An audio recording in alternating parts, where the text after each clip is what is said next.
it was deemed necessary to go ahead and go to different locations to assess the situation.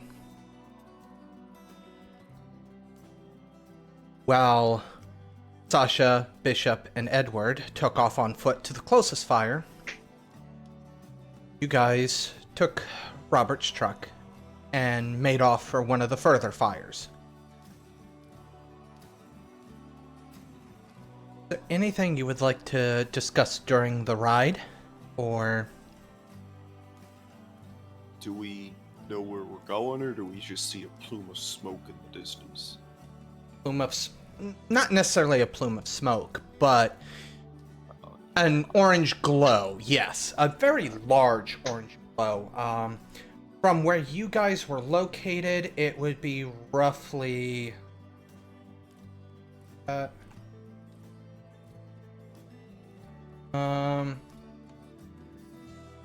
southeast, as it were.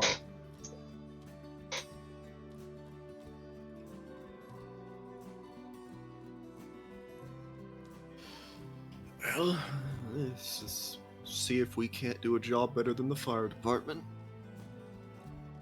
Well, they might be a bit overrun at the moment with all these fires breaking out simultaneously, so not that I have much better equipment to deal with it, but perhaps we can help some of the folk out of it. Roll me perception, the two of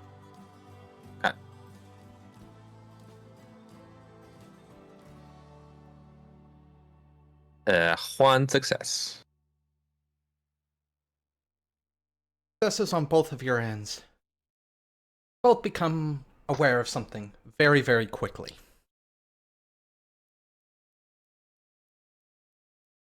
There are no sirens. You would expect with this many fires to be hearing some sort of alert system. Or police sirens, or fire engines. There's none of that. The only cars on the road are citizens, essentially, trying to get away. They're all going in the opposite direction of you. Alright, I'm gonna turn on the police scanner to a local channel, see if there's any chatter. Or is it just static? It is just static. Like, nobody's using that frequency at all. You think they just blew up the police station? Well, I don't know where it is, but that's a distinct possibility, I would think. No sirens, no police on the radio, no nothing. That's mighty concerning. As you take the 64, it being the most available, 64 turning into the 77. Eventually make it to a region of Charleston known as Black Hawk Hollow.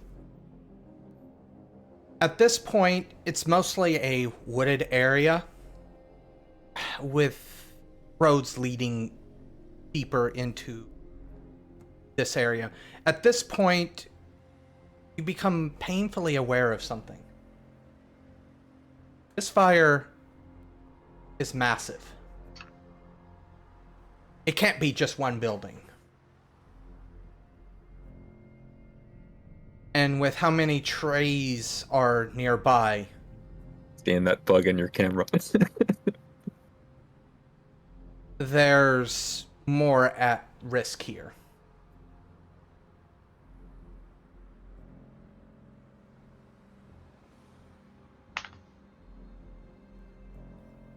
So, is this, like, residential, or...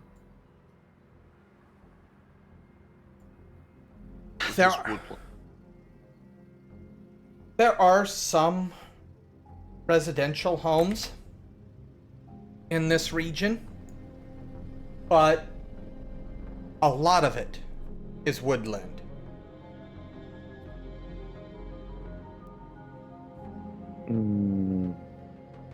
Tell you what, Freddy, while I'm driving, why don't you go ahead and dial 911, see if somebody picks up. Maybe if there's nobody here, we can get someone from the next county over come over. We need something more than one person from the county over. Somebody needs to know what's happening here, at least.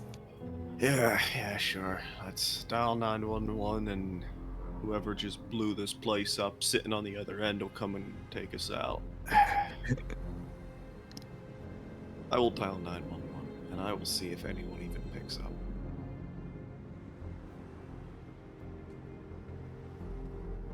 "911, what's your emergency?" Yeah, we got a forest on fire in the middle of town. As far as I can tell, there's not a damn soul here. Before No you're shot. even able to get the second sentence out, you hear the line click.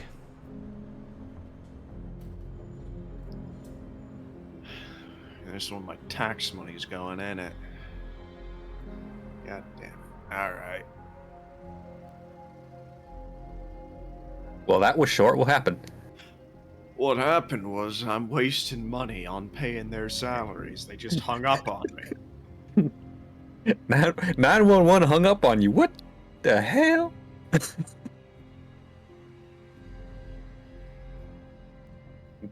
Is there anyone else around? Like, do I see anybody, any other cars leaving right now? Like, anybody trying to save their PlayStation from their burning home or something? Like, So, as soon as you turn off of the 64 into Blackhawk Hollow, in that little area where you can see where it splits off, the fire is facing the fire's off to your right. You see most of the people fleeing off to your left, so you can assume that most of the cars leaving are probably not directly affected by the fire, they're just trying to get the hell out of the area. I know, Robert, you're not from Charleston. You're more of a backwaters type. Yep. No offense. What about you, Frederick? How familiar are you with Charleston? probably not very. Yeah, Frederick was, he was a backwater coal miner. Like, this whole state's a bit of a backwater, but, this, this is the capital. It's a little more built up than he's used to. We're back of the backwater. Yeah, we're... All right. So, yeah, to the best of your knowledge, the fire is not... You wouldn't assume that it's affecting residential because there aren't very many cars coming from the direction of the fire. Most of them are coming from a state roughly to your left. I'm assuming you've probably stopped at like a stop sign and you're assessing the situation. How near have we gotten to the fire? This fire. As stated, on your map, you're exactly right where it says Blackhawk. If you, without actually saying what's there, if you were to guess, right where those massive buildings are to the northeast. Obviously, I'm giving you, as players, this information that there's buildings there. You're not entirely sure. Neither of you are from this region. Right.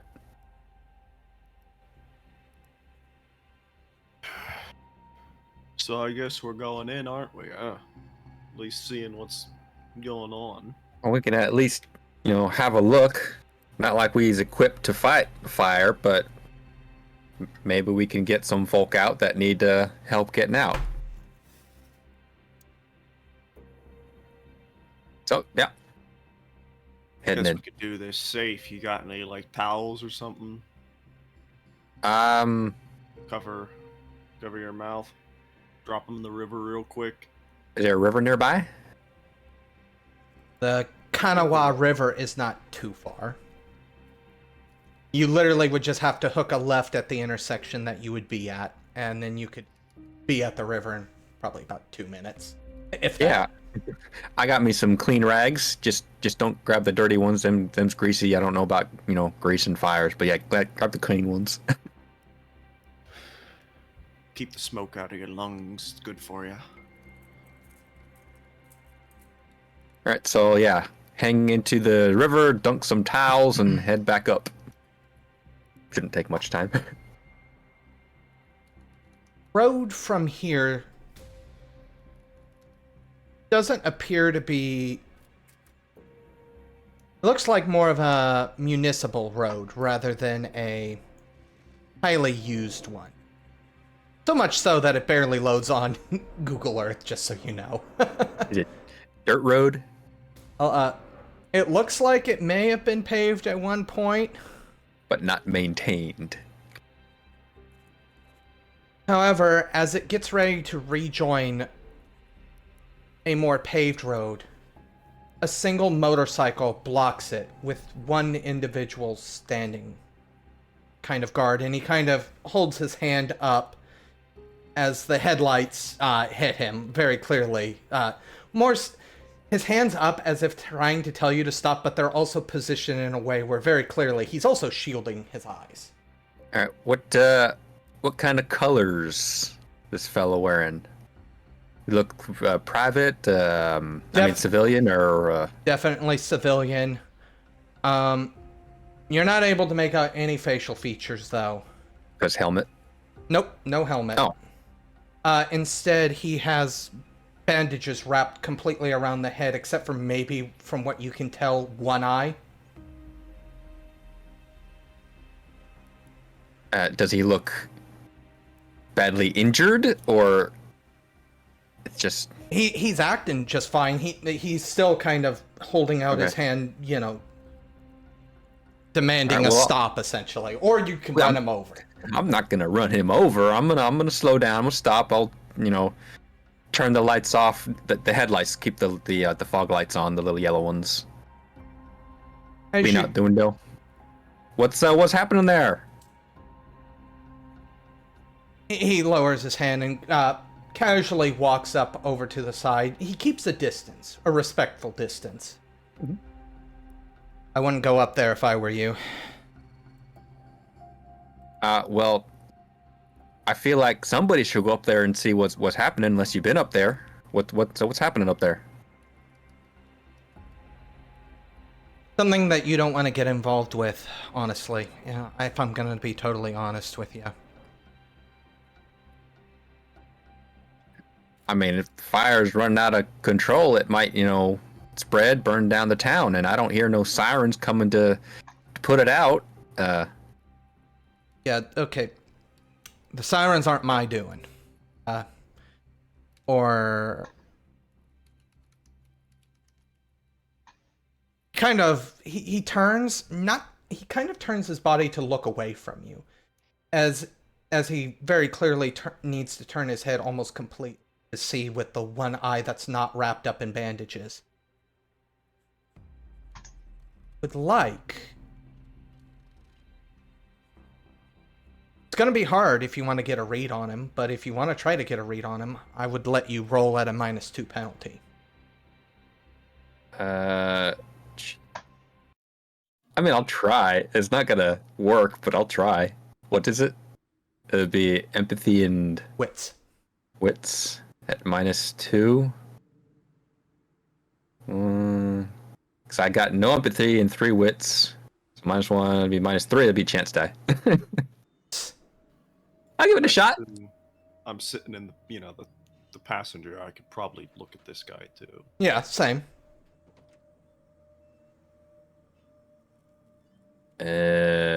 Nope. Wow, 4 successes. It's all my luck gone. I'm not gonna roll another success tonight. The look in his eye is he's concerned. as he kind of looks over. You can kind of see his eyes are scanning the horizon as much as he can from the trees.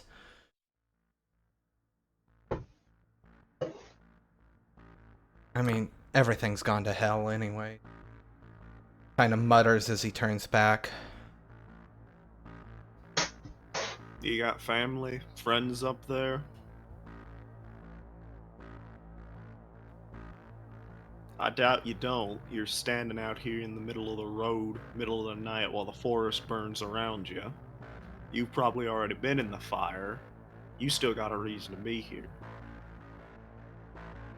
I got family. I've got blood here, yes. Right, well, if the county ain't gonna do their jobs and get people out, someone's else gonna have to, ain't it? Listen. And I see you can't, you got a motorcycle, you can't pull people out. We got injured people, you throw them in the bed of the truck, we drive down the road, they're out of the fire. Get them across the river, they're good. For now. Say the people up there. People in that building. Oh, whatchamacallit. It was the... Pauses and, like, snaps his fingers as if he's trying to remember. Ah, yes, the Job Corps Center. The people running that place...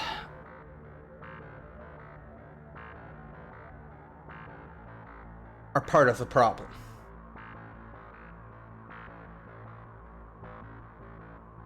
Well, the way I see it, the problem is it's on fire. Now, are you saying they started that fire themselves, or...? He makes a gesture out towards the rest of the city. No, they didn't start that fire, and he points back behind him. They started at least a few of those, though.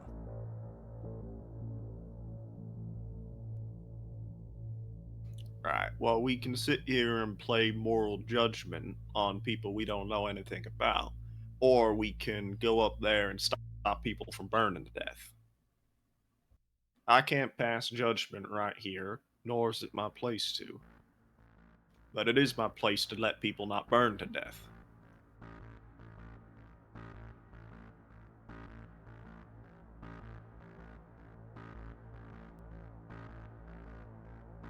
Listen, I'm trying to be a decent person, and I'm trying to keep people from getting caught up in something that they don't want to be caught up in.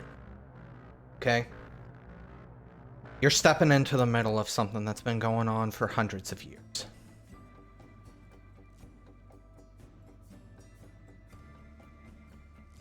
What, you got like a family feud going on here? Real Hatfield and McCoy type situation, most assuredly.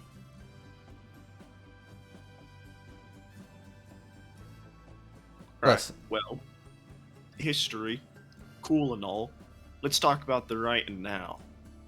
There's potentially innocent people dying up there in fire.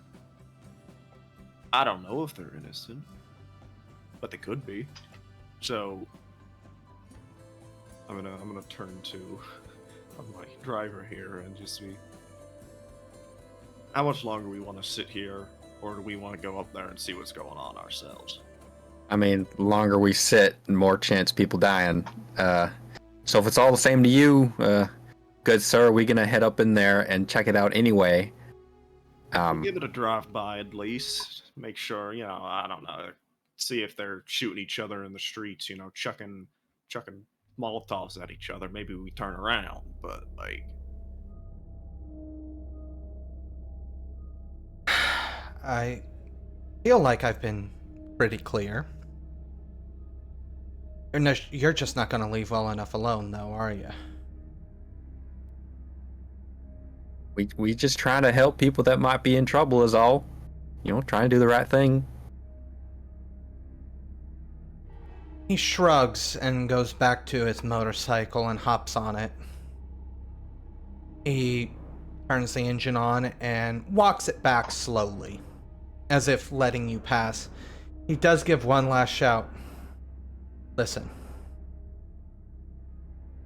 I recommend you don't go up there. I recommend you go back to whatever you call home, and you try to sleep through.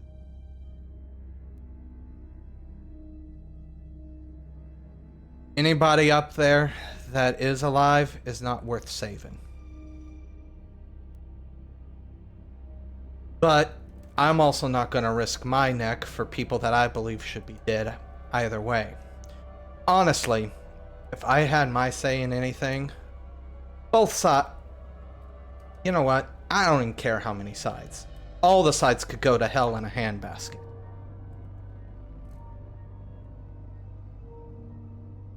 And he kind of makes a gesture. Well, it was nice talking to you, so you're gonna drive off. Thanks for your concern. As you drive off, he does watch you join the main street and head towards the fire. You do see in your rearview mirror, he ends up taking off down the same path that you came up. What do you make of that? Well, I don't like it, whatever it was. You fellas just, standing there blocking the road, stopping people from going up trying to help folk? I don't know, what's up with that? Some family feud? 100 years? What's happening here?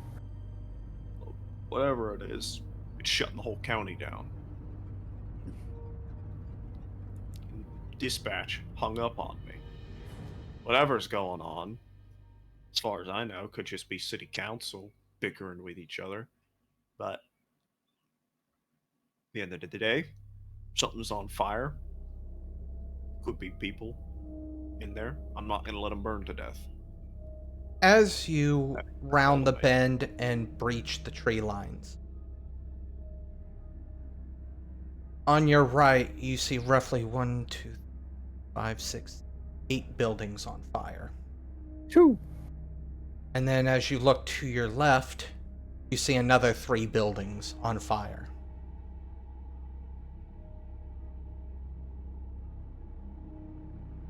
Well, this place is rightly screwed, isn't it? Are there any people outside? The area seems abandoned. As you kind of pull up, you do make out something in the middle of the parking lot to your right.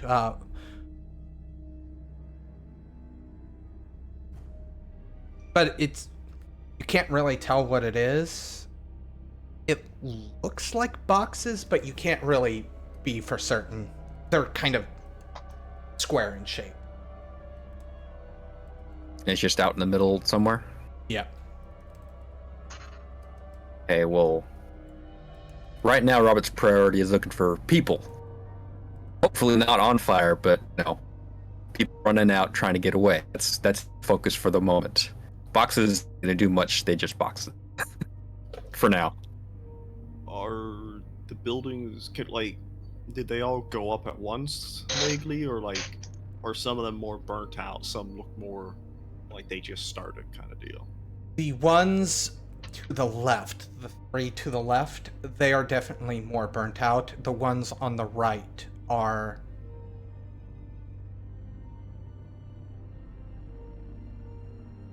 Right, well, I'm hoping whoever was over there already got out, or they're already gone.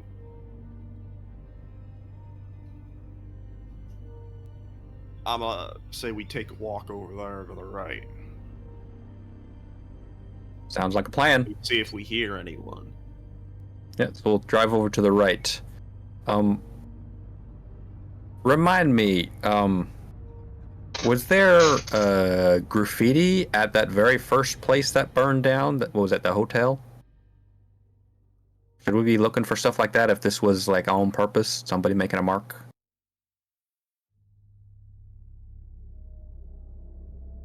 Because that one, if there was, so. that one fella on the road seemed to think it was just a few hoodlums messing around. But if they're doing something this big, I don't know, some kind of turf war? but still, going over to the right.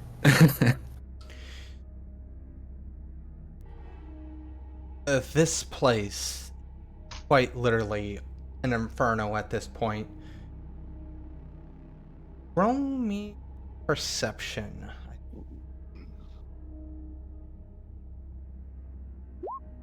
Ooh.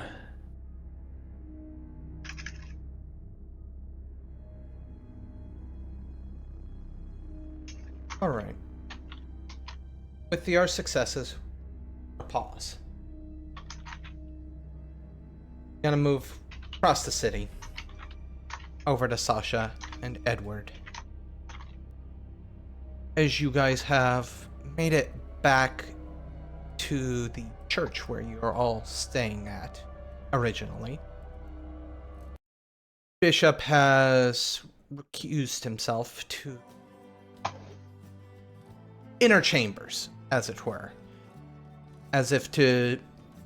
The last words that were spoken were pretty much that he needed to discuss the additional person that is with you.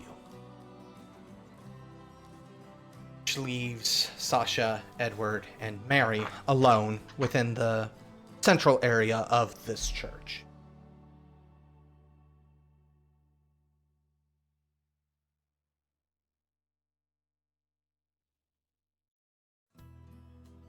What's her condition looking like right now?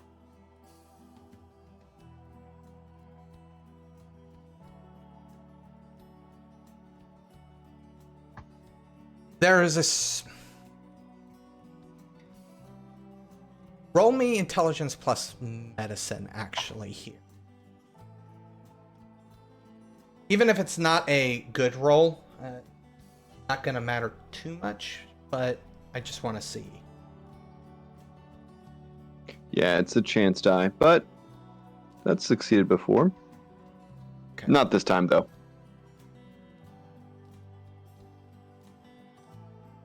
She must have an exceedingly high tolerance to pain, because there's no reason for her to still be conscious.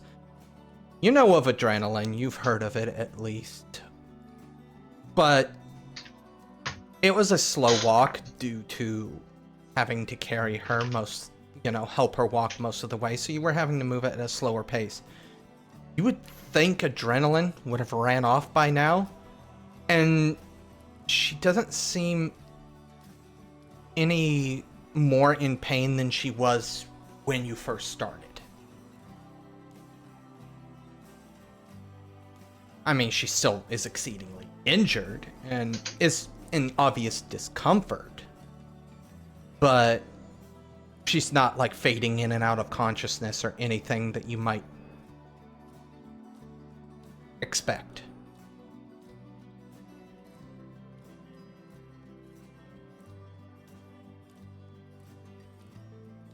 But she still has, like, visible wounds, and Absolutely. conventional wisdom says she needs medical attention. Yes. Which she is still refusing whenever it's brought up.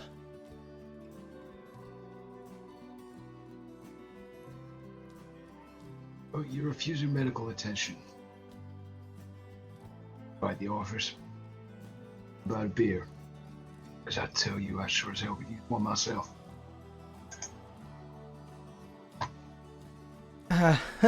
She kind of chuckles and shakes her head.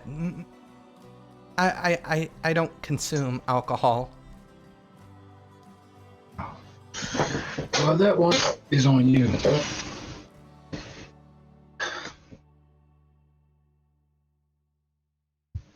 Whereabouts are we right now? As stated, you're in the central area of the church. You've probably moved her over to one of the pews, essentially just sitting there. Well, not sitting. She's probably laid back, Okay, so yeah, I'm gonna go to the sort of the survival bag, which clinks more than the average survival bag. Don't tell the Padre. Sasha. I think we can use this as a reprieve from some more outlandish theories. So I'm not eager to rope some of that back in. What I am concerned about is exactly what kind of bargain we've made. Mary, what have we gotten ourselves into?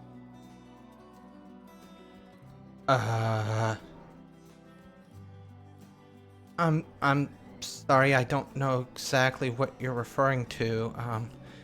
I'm guess. You said, well, okay. We pulled you from a burning building that wasn't just, too many Christmas lights plugged in. It was deliberate arson, and there were a bunch of, let's just say, powerful people who wanted to make sure that no one was coming out of that alive. And now you've been assuring us that, you're gonna just, I guess, walk all this off. But, if your enemies are our enemies, exactly how screwed are we?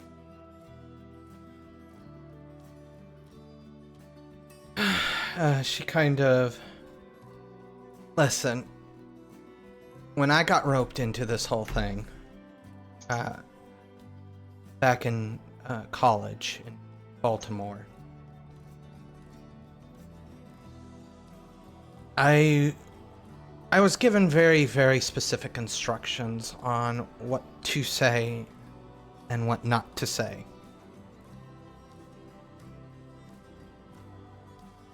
And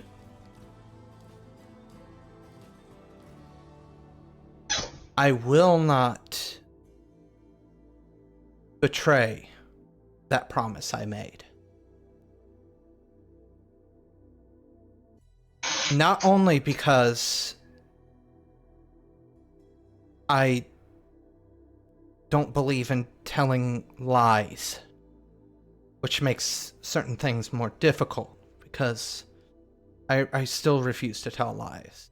And if there are other questions that I can't necessarily answer at this time anymore, at least not to the degree that I would be satisfied with answering. But not only that, but I can't betray the person that I made that promise to by any stretch of any imagination. So, Is this the person who left you in that burning building to die, or the person who set that building on fire? She kind of forces herself up, and you can see she kind of wrenches herself up. She groans as she does so. Watch what you say. I was not left.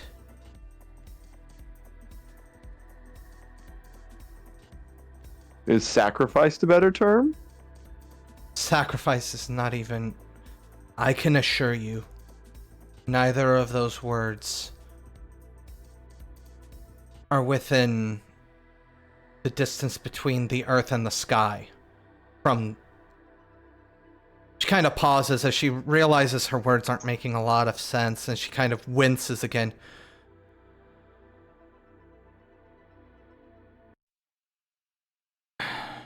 And she pauses as she thinks.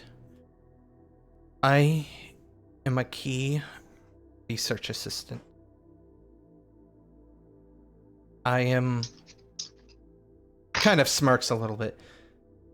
Don't tell my boss I said it. And don't tell the other researcher. But I'm the favorite. I was the first, and I'm the favorite.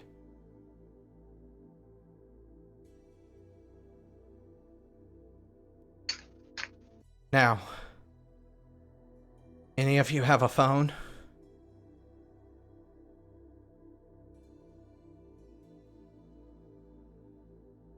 who are you planning on calling? I'm sorry, could you repeat that? Who you're gonna call. Okay, sit. Oh, depends who you're planning on giving a call to. Maybe you tell us that at least. His name is Richter.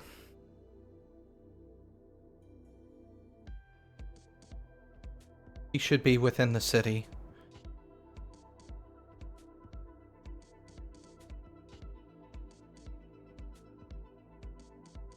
This Richter, he bankroll your research, I'm guessing.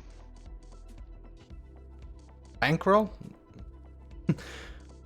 If Richter had a dime, I would be surprised, honestly. He teaches, he travels, he teaches. His specific field of study is botany. He's my boss.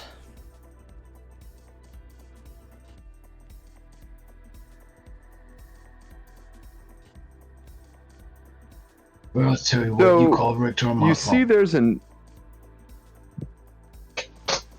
Go ahead, Crüjen.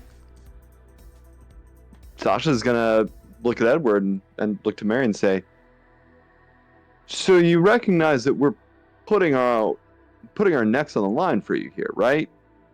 You call Richter and say you're alive. The people who tried to kill you find out you're alive. They wonder how you got out. They find out we helped you. And if they're the people that we just made a promise to help, then that just puts a ticking clock on our heads. I'm not asking you to betray anyone, although I will point out that betrayers ask for repentance all the time. Corpses, it's a little trickier. Listen. But if you are endangering us by withholding information, we're going to let you do that.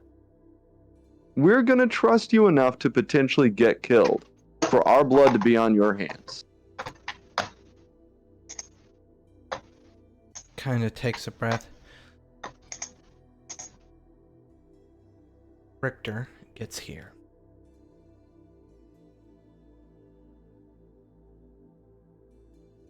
Tell him what you know. He's the person I made the promise to. If he decides to converse further with you regarding certain subjects, then obviously,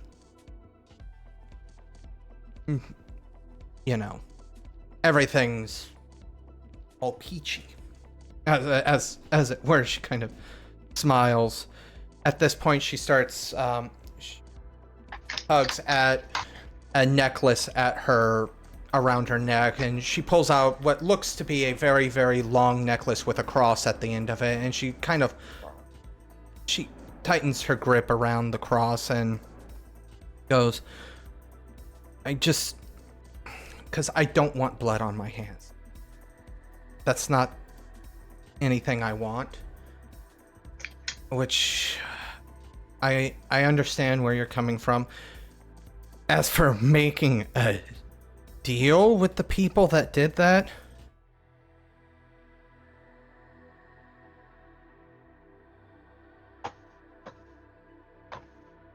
let me call Richter. I was just gonna gesture Yeah, as call in Richter on my I've got- phone, I suppose. Yeah. Yeah. Takes the phone. Sasha, I'll say this. I'll say quietly to Sasha. worried about being screwed? You were screwed the day you took on the vigil. She's gonna laugh and just gonna say, "Don't let her erase your phone history." Dials in a number. And are either of you looking at her as she dials the number? Yeah, Sasha is not directly trying to memorize what she's pressing on the keypad, but definitely at a respectful distance watching as Mary's on the phone. You notice she hits the speaker button. After a few moments, the line picks up and you hear... Actually, roll me a perception check. This isn't to determine if you hear something, more to determine if you can recognize what it is. Where's composure, right? Yeah. Yes. Nope.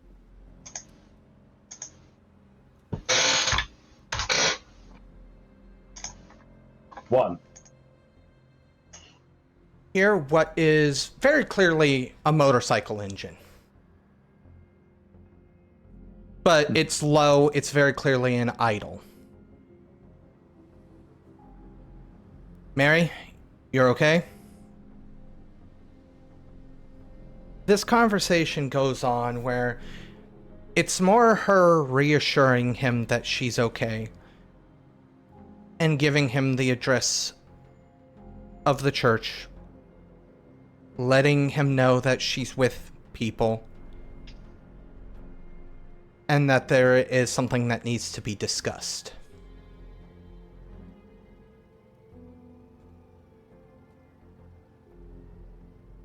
He agrees and basically says give him 15 to 20 minutes. She hangs up the line and holds the phone out for Edward. I felt like it was better to do it on speaker so you didn't think I was trying to hide anything.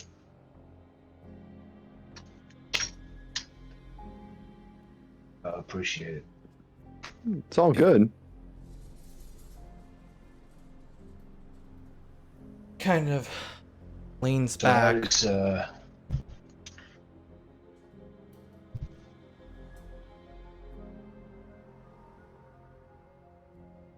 how does someone like you from Baltimore end up here? You know, ass into oblivion.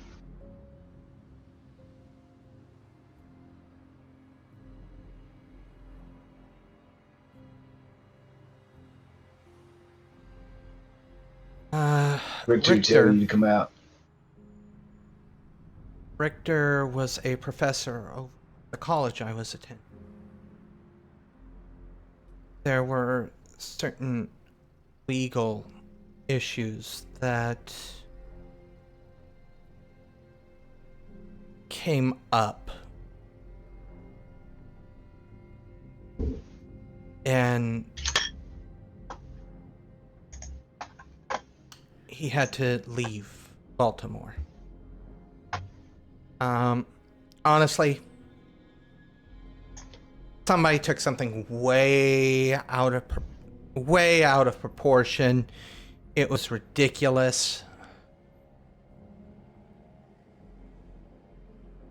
And luckily it didn't affect his degree or his prestige as a botanist, so he still gets hired on at, as a guest lecturer for different locations.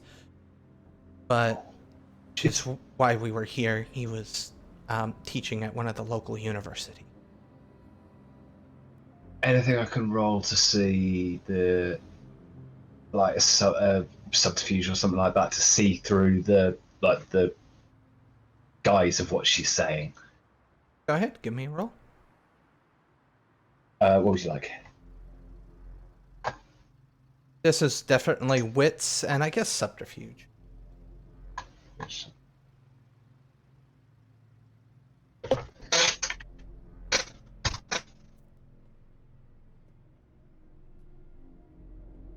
Well, I did one. With one success.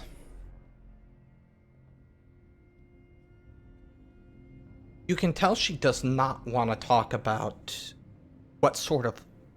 Well, as soon as she mentions legal troubles, she does deflect immediately and changes to talking more about how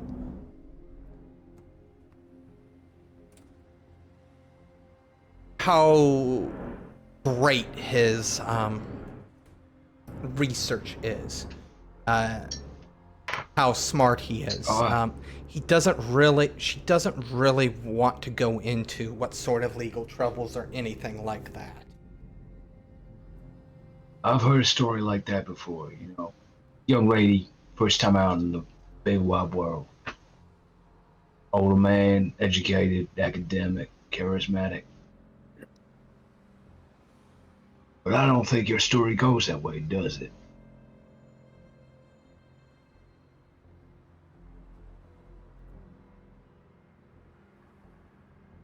Look, I was an average student. And he did see something in me and made me his research assistant. As legal troubles, before you try to get that twisted around, have nothing to do with me. There was a police officer that pauses and thinks for a moment. There was a police officer that was out to get him. And she won.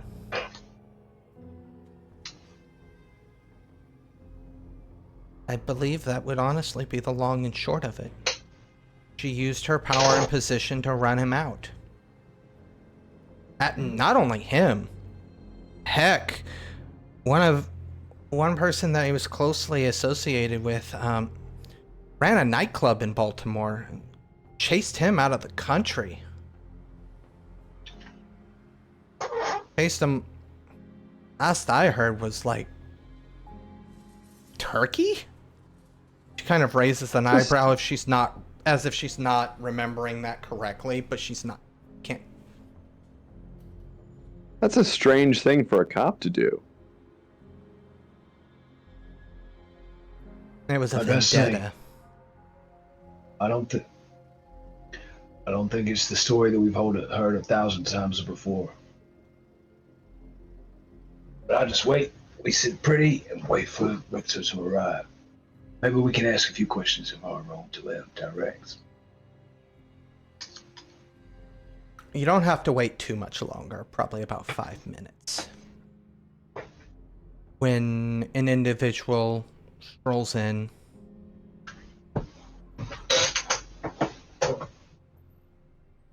head wrapped in gauze, with only one eye visible. Mary forces herself up to her feet and slowly, you assume it's slow, but you assume that's probably the absolute fastest her body will let her move at this time.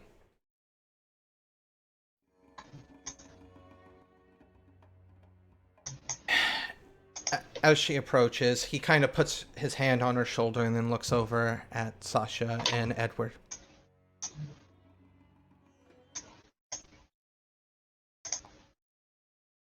Thank you is too small of a word at this time.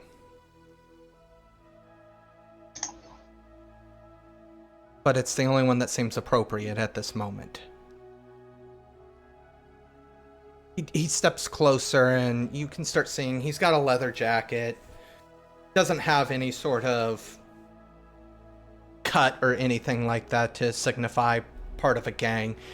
Seems relatively well dressed for just a typical biker. He's not built. He definitely does give more of a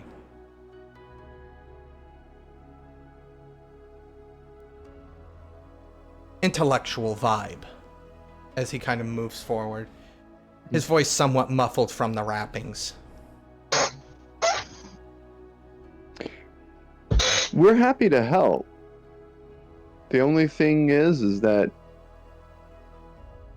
sometimes we want to know what the consequences of our actions are. And in order to help Mary here,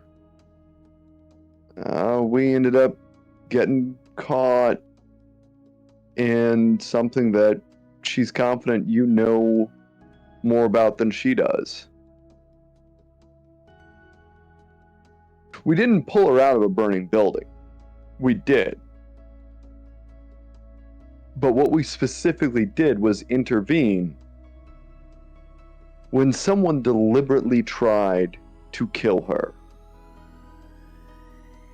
To burn down the place where she was working at, and also to steal some of, I assume, the documents there.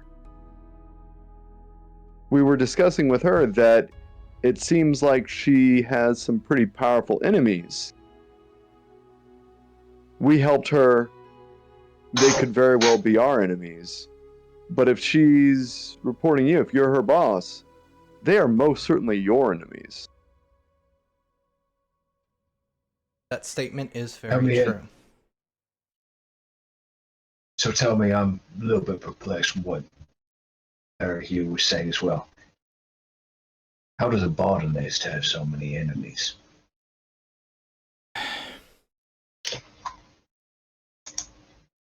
We don't talk about this. There are a certain set of rules that are in place. Rules for our protection. However, circumstances being as they are, I personally, I am tangentially connected to one of these sides in this. I personally would rather just go live as a hermit somewhere in a greenhouse and do what I want to do.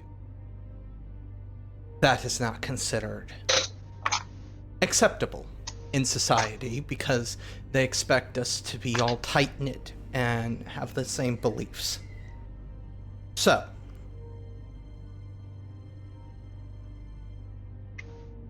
you have come into possession of certain bits of knowledge that you should not have access to. That means the blame is not on me for any more knowledge you get. As long as, present company withstanding, you decide to just tell them who gave you the knowledge to begin with. And he kind of makes the gesture of whoever, the other people you're discussing.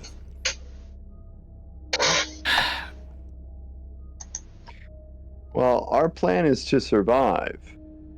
And there's no reason that we would have to throw anyone who helps us under the bus.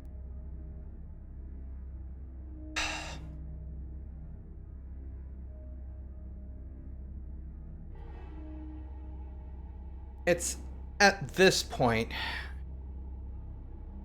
he tugs at one of the bandages underneath his neck and starts to undo the wraps. It takes him a little bit, but as his face is revealed, you see what looks to be like a massive case of road rash. But instead of it being static, you see it somewhat undulate and move as if it were almost a dark cloud.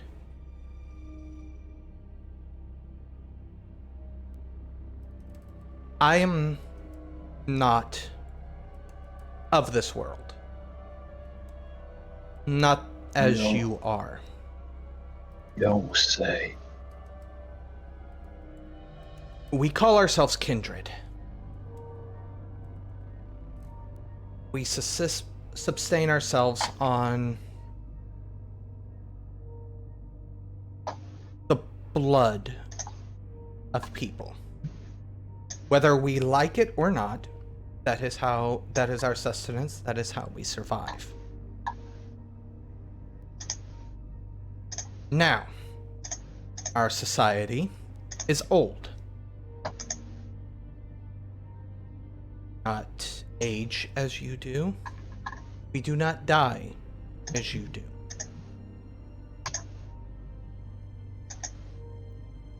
Some of us have been around for far longer than we really should be. .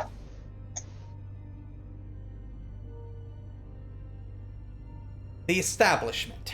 Let's just phrase it like that to just keep things as base level as I can.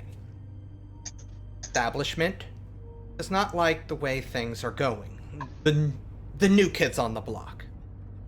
Tale as old as time. Rebel rousers come in, they stir the pot. The people in power don't like that, so they fight back. That is what you found yourselves essentially middle to. I personally don't really care about either side. I am tangentially connected to the rebel rousers, as it were. You probably made the deal with, and we're talking to, are the establishment, as it were. And now, because these two are stirring the pots, as they are, third group, which I'm just going to call them what they are, they're terrorists, have come out of the woodworks, and they're taking advantage of it. They are reveling in the chaos that we're creating with our little feud.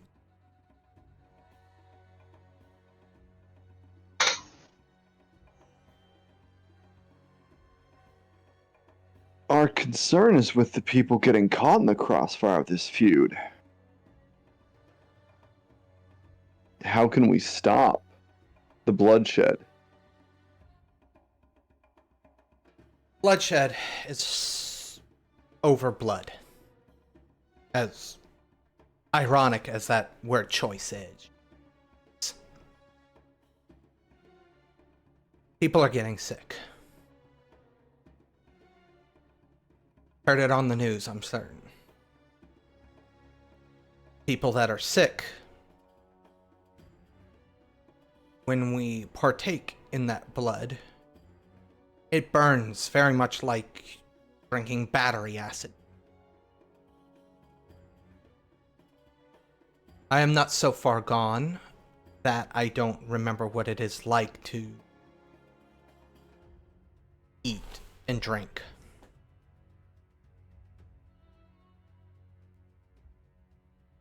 So, fight. Fight over people that have negative test results, has it?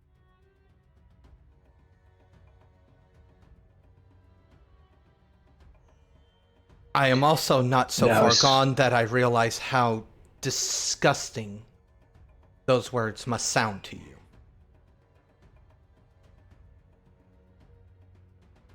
I was thinking you probably got right now to justify what you just said. Stated, it comes down to the fact you do not, most humans don't think twice about killing a cattle or an animal to survive, especially in desperate times. So that's what we are. Farmyard. You ain't doing yourself any favors here, friend. If I had other words, if I had other options. Well, you know, the thing with cattle, right? If you get the cattle, you get all the heifers, you see them in the field, they got their calves, they walk around, eat grass, not really knowing what's waiting for them. But over in that field over there, big old bull, ring through his nose. When it comes to the cattle, guess who that bull is?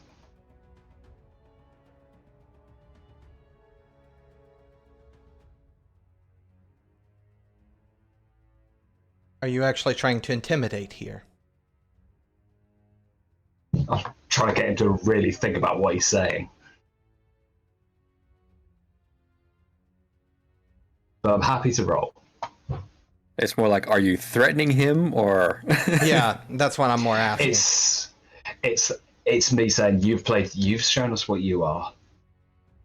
If you know anything, those few words, you should know what we are. That being said, using the analogy that we have going, does the lion or the tiger care what the bull has to say about it? I am not trying to challenge you. That is not my point. You have done me a great service. And I am trying my best to illuminate the situation that you found yourself. Whether or not as stated, I am not so far gone that I don't realize my words are vile.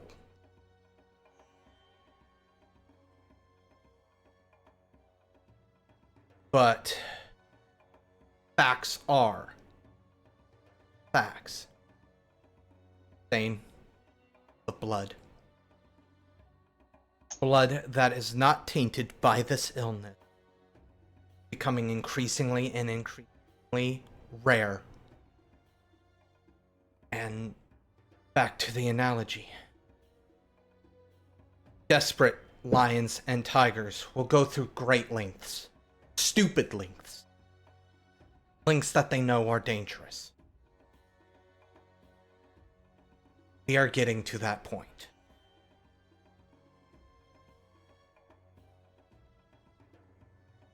Do you know who we are? We were not there at that burning building for fun. We're not in this city for fun. We've killed monsters before. And we're not alone. And we will be missed. So, if we're looking at how things are playing out, and you said that things are getting more desperate, you've reached a new epoch here. Because what's going to happen is your friends, or your enemies, or your rivals, or all of your turf war, if that ends up getting us killed, and we're not reporting back in, and we're not saying that we've saved the people of Charlottesville, or at least done our part, then there are going to be more people coming. There are going to be people who are looking for the lions and the tigers. And I know that you're going to say that you can kill a single cow, a single bull, or whatever like that, but not when it's a stampede. If you want to continue your existence, and we're not even talking about what kind of existence it is to prey upon the kind of people you once were. If you want to survive, you have to help us assuade our compatriots to not come down here and burn the city to the ground looking for those who are hurting innocent people. You say, persuade your compatriots. Right now, I say you got a damn fine piece of work cut out for you. Try to persuade me. See.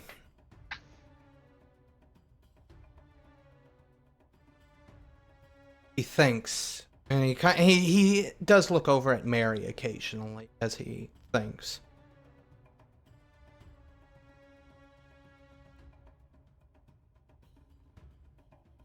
Honestly, save as many people. If that is truly goal.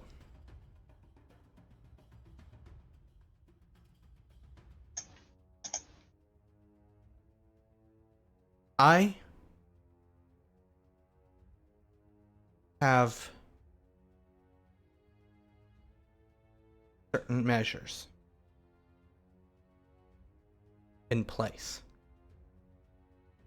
They are not sustainable at this time. That is part of what my research is. The filtration of certain plants that I have access to, I am working on a solution.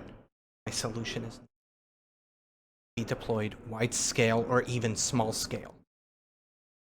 It doesn't even sustain me at this time.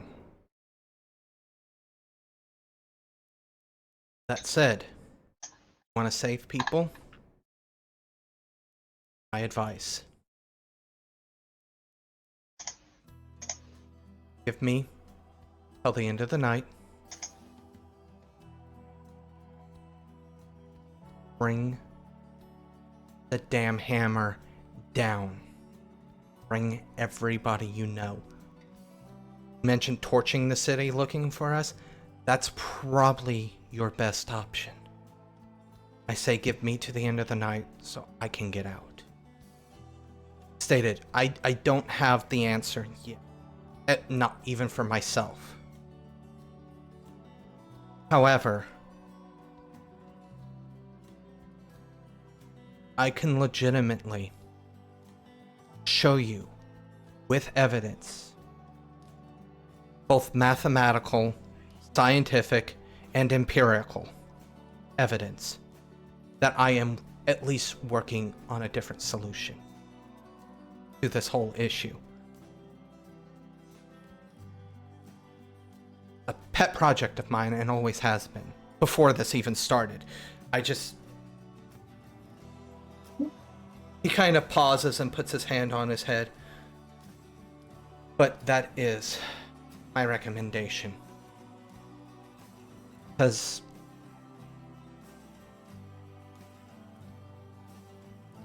the fighting's not gonna stop. It's not. You have just finished listening to this week's episode of Hunter the Vigil, Critical Measures, part of the Domain Gaming's Contagion Anthology, written and told by Wyverian. A special thanks to you, the listener, and if you wish to continue supporting us, subscribe, like, and share. As always, comments are welcomed. Until the next chapter, don't stop asking yourself, why must those who hunt monsters hunt themselves?